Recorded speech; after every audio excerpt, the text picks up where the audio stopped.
Nongere ndabaramutse cyane aho muherereye ku mpande zine z'isi nizera yuko muguwe neza aho muri bwa bushobozi twese duhabwa nuhoraho ari nakudukurikirana entertainment umunsi ku munsi. Ndagushimire wewe wamaze gukora subscribe ariko kandi namba nawe utarayikora niwo mwanya wawe kugira ufyonde kuri ako gakengeri tubane gatanu kuri gatanu tugendane muri uno munyenga uryoshe cyane wa entertainment mu biganiro vy'akarorero utobona ahandi hantu na hamwe. Today I got for you a surprise in top 10 countdown aho tubashikiriza abakinyi 10 ba mbere bambara neza bakabegwa mu gihugu cy'u Burundi aho ni muri cinema, noneho kwa kwambara neza akwabo kugatanga iyindi shusho nziza inaberekana mu maso habo ndetse nuko baremye byose binahurira kubwiza karemano Imana iba yarabahaye.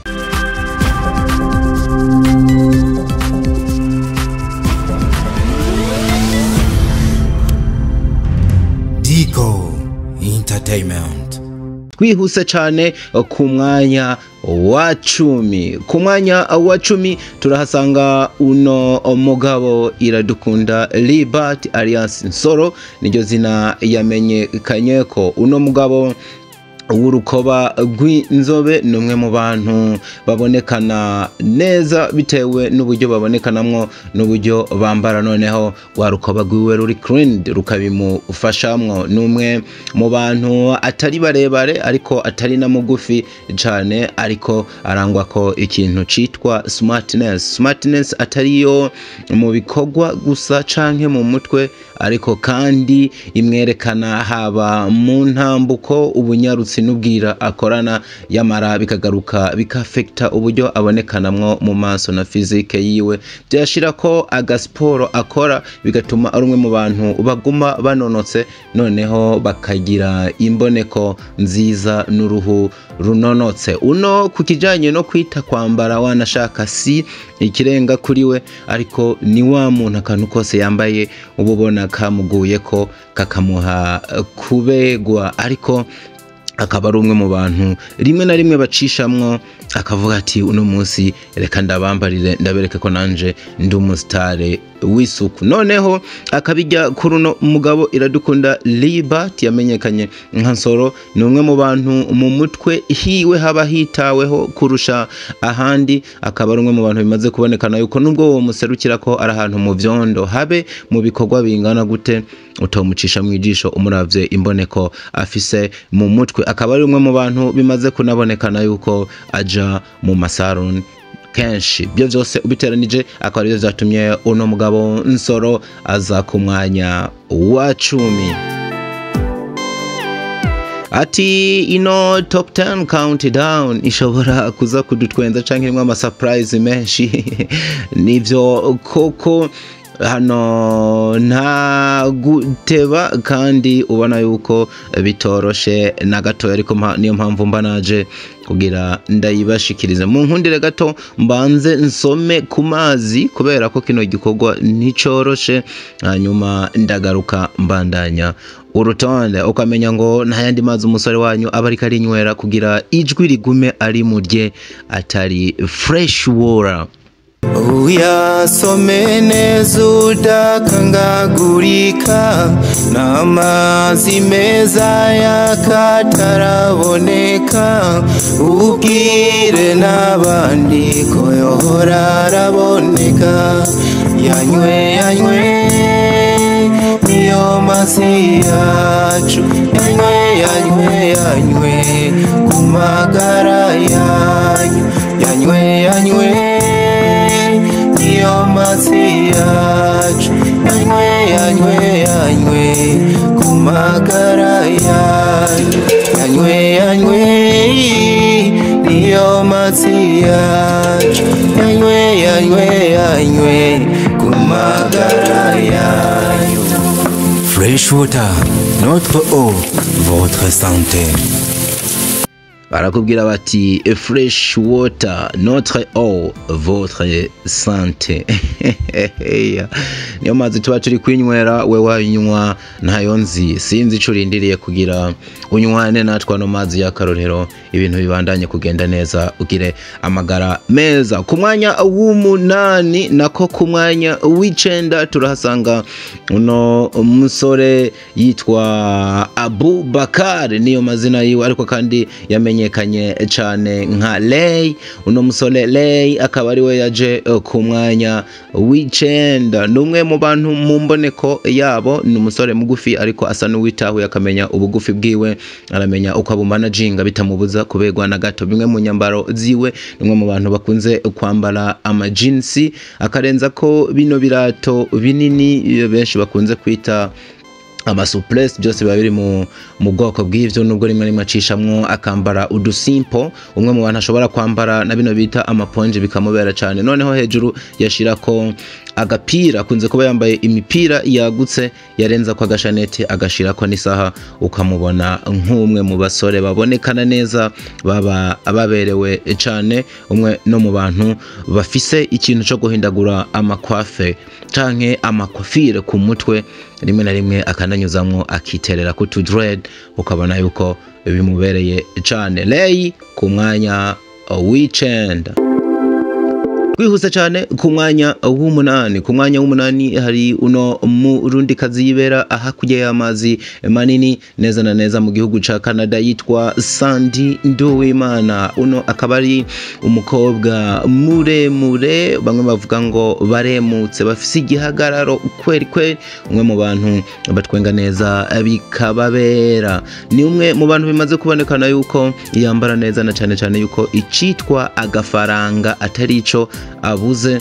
Umwe mu bakobwa bambara impuzu zizimvye, akabonekana ari mu bibanza byiza, imodoka zizimvye aba yiguriye, apana kuzifotoreza ko gusa, ariko kandi akaba umwe mu bantu bama munda y'indege. Byose biteranye ubuzima bwa VIP abamwo, kwambara n'uburyo asa, byose bikamushira kuri uno mwanya. Noneho ubwiza bwiwe naturel akaba ari bwo bumutereka kuri uno mwanya. Umukobwa bimaze kubonekana yuko akabijya kiwe afise uno Sandy Nduwimana, akaba ari umwe mu bantu bagerageje kwigwanako, baranizigama, bagumana ubwiza karemano, bino bita beauté africaine. Umwe mu bantu mu tuntu n'utundi ashobora no gutangura kwezi kwa mbere akagera mu kw'icumi na kabiri atakintu cirwa amavuta yisize, ahubwo yigira muri douche akoga isabune nziza, yavayo akiyambarira yigira. Sandy Nduwimana canke Sandrine Nduwimana yamenyekanye ko ari no zina rya Sandy canke umwamikazi wa gospel, akaba ari we dufise ku mwanya w'umunani.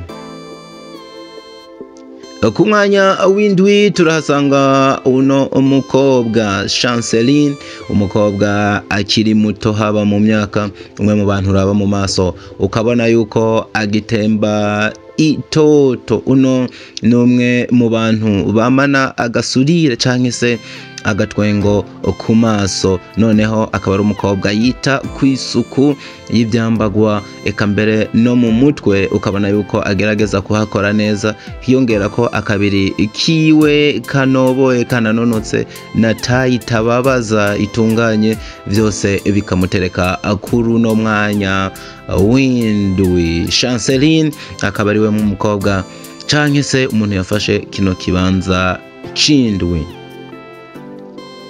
Ku mwanya wa gatandatu turahasanga uno musore yitwa Irakoze Christophe, benshi bamenye nka Chris. Ni umwe mu basore bariko babikora muri sinema y'u Burundi, mu bahungu baherutse no gukora amateka muri filime Imva ya Mwihore, nawe yongeye kumuduza cyane. Uno Irakoze Christophe yamenyekanye nka Chris, ni umwe mu basore bafise igihagararo kiboneka, umusore w'inzobe akunze kuba afise agashatsi gake ku mutwe wiwe. Noneho zimwe mu nyambaro ziwe akaba ari umwe mu bantu yiyitaho, yambara ama fashion, akanambara amwe mu ma style abagezweho mu mvugo n'ubundi basanzwe bakoresha. Noneho ukaraba iyo yashize kwa gashati akunze kuba yagafunguye yerekana ibituza akerekana na zimwe mu matato yibitse ku canke tatouage ubona iri ahaja mu bituza vyiwe mwe mu bagabo kabisa maze kubonekana yuko afise ibituza binini n'amaboko manini umwe mu bantu bivuga yuko bari muri bamwe bavuga ngo baba barateruye noneho agaterura mu buryo bwiza ni navyo bimwerekana bikamushira no kuri uno mwanya numwe mu bantu ashobora no kwambara amajinsi akababera noneho imwe mu nyambaro akunze kubonekanamwe ikamubera gusumba izindi akaba ari ibintu bita ama costume. Imbere yuko tubandanya no ku mwanya wa gatanu turabanza tubakubita akitwa bonus. Bano ni bamwe mu bantu babiri bataje ku rutonde rwa bano 10 bambara neza bakabegwa, ariko ni bamwe mu bantu begereye cyane runo rutonde ubona yuko umwanya n'umwanya nabo nyene ni babandanye gukora bazohava bazamwo. Umwe muri bano babiri akaba aruno yitwa Ndayishimiye Mireille cange Mimi Diva Bright Gikundiro n'ayandi menshi. Uno nayo muri bonus y'abari hanze y'umurongo babiri akaba arimwo umwe mu bantu kwambara baba bambara kinyafrika noneho bakambara nk'abakobwa bakijijwe yashira gatambara mu mutwe ukabona hari ukundi kuntu bimwerekana bimubera ukabona yuko ari muri ba bantu bafise imboneko imwe ivuga ngo uno murundi kazi uwo mushira mu rugo urabona ko yobegwa akaba nyina w'abana Mimi Mireille kuri bonus y'abantu babiri bari hanze y'umurongo ariko nabo nyene bagerageza kwambara bakabegwa. Ubundi agira kabiri mu bari hanze y'umurongo byongera kuri bano 10 akaba arine umukobwa yitwa Nahimana Asta Pascal also known as Pisco canke se Asta Official ushatse bona mwita Asta Pisco akaba ari umukobwa afise imboneko nziza umwe mu bakobwa bafise amataye meza noneho akiboneka nka muto atemba itoto umwe mu bakobwa ivyo kwambara bakabego batarabihagurukira cyane ariko iyo bigerageje ubona aba yaberewe cyane noneho akabegwa gusumba iyo yifotoje akaba umwe mu bantu udufoto tubatoka umugani wa yamvugo yabo. Uno ari muri babiri bari hanze y'umurongo ariko kandi ubona yuko abandanya kubikora umwe no mu bakobwa bavuga ngo afise taille artistique afise look artistique look nziza ya wa muntu ni abandanya kuba kizina muri cinema azoba afise utubijya twishi ufatiye no ku mboneko. Mukanya gato tubandanye no ku mwanya wa gatanu. Ku mwanya wa gatanu tuhasanga uno musore kabisa uyu namukubari uyu jama yitwa Kwizera Elisa ni uno musore kuva muri Major TV yitwa Kwizera Elisa nkuko ndabibabwira beshi mwamenye nka Mr. Khan. Ni umusore afise uburebure bwiza atari bwa burebure bwa cane akaba afise igihagararo kiri hagati na hagati byishimo bimuranga aho karimwo amaboko yiwe nkayu umusore kabisa babandi baba bakora gym ariko atibabaza inyambaro ziwe zigiriwemwo ahanini pantaro jeans udupira tw'utulacoste akarenza ko rimwe na rimwe utu jacket ukabona yuko bimugwa ko neza cyane noneho akarushiriza kubona yuko ari umusore w'umusonga umwe mu bafise igikundiro gikomeye mu maso y'abakobwa haba mu bari muri industry eka mbere n'abari muri industry cyane bano bari mu bakora cinema akaba ari umwe mu basore bakundwa cyane ndetse bipfuzwa na benshi afise utubijya twinshi harimo amaso yiwe ubwanwa buconze neza n'imishatsi iteretse imeze nk'iyisambaguye ariko ivyo bitamubuza kubegwa na gatoya. Uno numwe mu basore kabisa bakubwiye abafise igikundiro wumve uno yitwa Kwizera Elisa aka Mr. Khan. Ivyo vyose tuvuze akaba ari byamuteretse ku runo mwanya wa gatanu. Number 4 tuhasanga uno yitwa Uwimana Vaccine aka Solution Woman aka Soldier Woman. Nyina wabo yamenyekanye nka Fanny Lavin, akaba yaje ku mwanya wa kane. Uno murundi kazi ari mu bafise izina muri sinema y'u Burundi, ni umwe mu bantu bambara bakabegwa, umumama w'abana, ariko kandi babigoye kumugereranya n'inkumi ziri hano. Ubona yuko ashobora kwambara ukikanga wa mu Vaccine wo mu myaka 16. Numwe mu bantu bagufi bari muri entertainment, ariko ubugufi bwabo ataco butwaye butanamubuza kwambara akabego. Umwe mu bantu bambara impuzu zitandukanye zikamubera, ariko kandi akunze kuboneka mu nyambaro izi z'abamama, ariko kandi kuhava twita aba diplomate. Noneho yashiramwo agakanzu kakamubera gusumba, yashiramwo ijipo ikamugwako, ibijanye n'amapantaro akaba atari byo yambara cyane. Noneho akaboneka mu nyambaro z'impuzu zizimbye zino bita ama arrivage. Ubona yuko n'agafaranga kamaze kumwitaba muri no Miss Fanny Lavin, akaba ariwe ari ku mwanya wa kane. Ku mwanya wa gatatu turahasanga uno mukobwa akiri muto ariko w'igihagararo giteye ubwoba, yitwa Kado Havelle Arnisia Kagisye, ushatse umwite Baju, the middle of the younger generation, canke se CR4. akaba ari Kado Havelle, umukobwa yamaze kwifatira ikibanza ca gatatu. Uno aratangaje co kimwe n'uwo tuza gusanga mu kibanza ca kabiri, akaba ari umwe mu bantu bamaze kwita multi fashionist, umwe mu bantu bashobora kwambara inyambaro y'ubwoko bwose ukabona yamubereye, haba bino bita ngo by'ikigangster. Numwe mu bakobwa ashobora kwambara ikirato, akambara butu nini, yashira ku ipantaro, akambara n'umupira wanashaka wagutse, ukabona byamufitinze cyane, yashira ku inkofero ukabona n'ibintu vyiwe. Noneho yahindura gatoya akambara mu buryo bw'ikanzu, ukabona ni ya nkumi nziza yo kwipfuza, ukabona ni wa murundi kazi afise imboneko nziza. Umwe mu bantu bamaze no provinga yuko ashobora no kwambara noneho bino bita ngo ni ivy'abagore, byaba nubundi amakanzu canye ibita ngo nimvutano, ukabona byamuguye ko noneho yitaba nk'urubanza yashananitse, ukavuga ati wow, this one of the beautiful queens we have in this industry.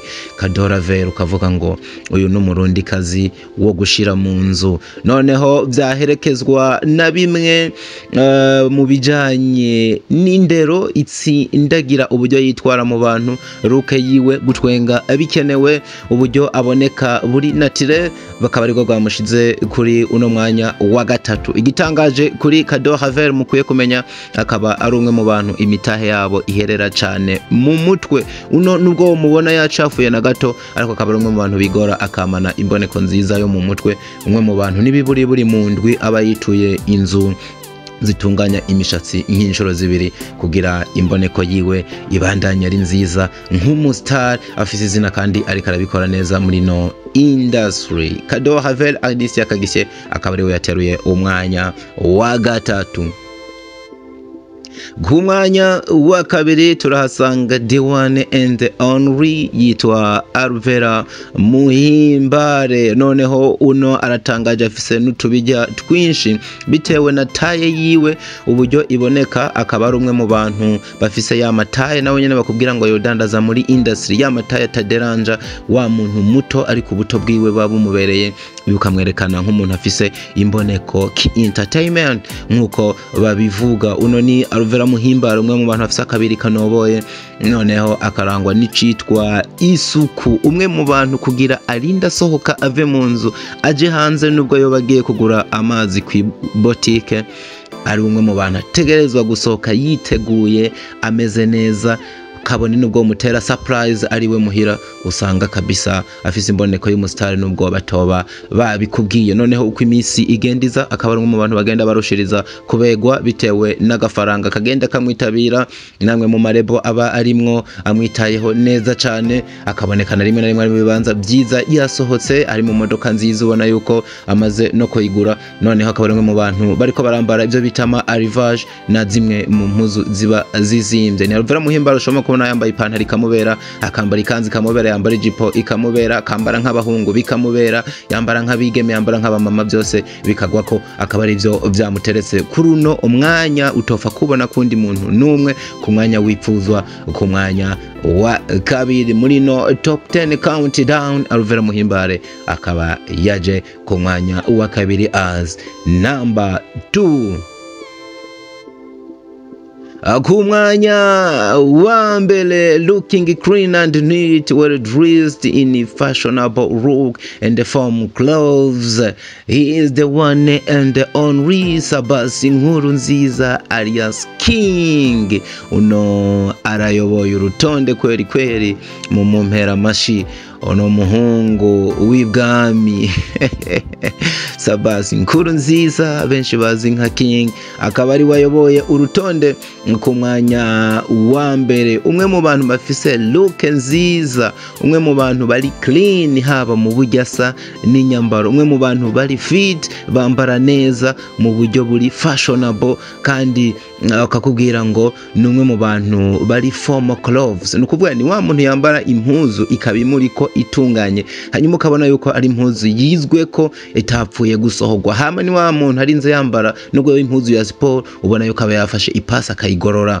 Bino bintu tubivuge kabisa, ni nako biba abiri. Uno mugabo Sabasi Nkurunziza ibyitwa jeans kuri we ntabwo ari kirenga, ni nagakuzomubona avyambaye, ariko numwe mu bantu kabisa ashobora kwambara mu buryo bwa training ukabona zamuguye ko, noneho yafata agashati akiyambarira n'agatisi, yarenza ko agakaruvati ukabona byamubereye gusumba. Umwe mu bagabo bakunze kubonekana bambaye bino birato bita ngo nama bukare, bikamugwa ko ukabona ko bifise ukundi kuntu byamubereye. Uburebure ni umwe mu bantu bafise uburebure bwiza, igihagararo ciza c'akarorero, umwe mu bagabo bafise ubwirabure bwiza, noneho waraba physique ukabona ni wa muntu bakubwira ngo ni imwe mu bantu bafise igituza nka kimwe ca Abrahamu. Bimaze kubonekana yuko ari nimwe mu bantu bakunzwe n'igitsina gore haba muri industry ya cinema, eka mbere ugateranya n'umuziki muri rusange. Muti Diko woho kutajemwo jewe ndi mumenyesha makuru, si ndi umukinyi wa cinema. Nimwakora top 10 mugakora abamenyesha makuru, mukibuka abitwa Barenine Mana ariyo, mukazanamwe ba Edison yahoze ba Ami Pro, muze mwibuke munshiremwe, ariko nimwazana barandiri promoter n'abano ba Star Boy nzohava nsindwa kare for sure. Ndabakunda cyane, ino ni top 10 countdown, nizere ko mwayikunze. Ico woba utakunze drop your comment ukitubwire. Hari uwo mubona twashize ku mwanya atari wiwe, hari abo mubona bategerezwa kuzamwo tutashizemwo, hari ukundi kuntu mubona twabikora kurenzaha. Turacari munsi y'ibirenge vyanyu kugira muduhereze ivyiyumviro, kugira tubandanye dukora ibisa neza mukunda bigakundwa n'abandi. For sure ino ni Diko Entertainment, jewe ndi wa muhungu wanyu, ndi kuriyo Leonce the Sun, also known as Dr. of Love. We love you so much. Hasta la vista.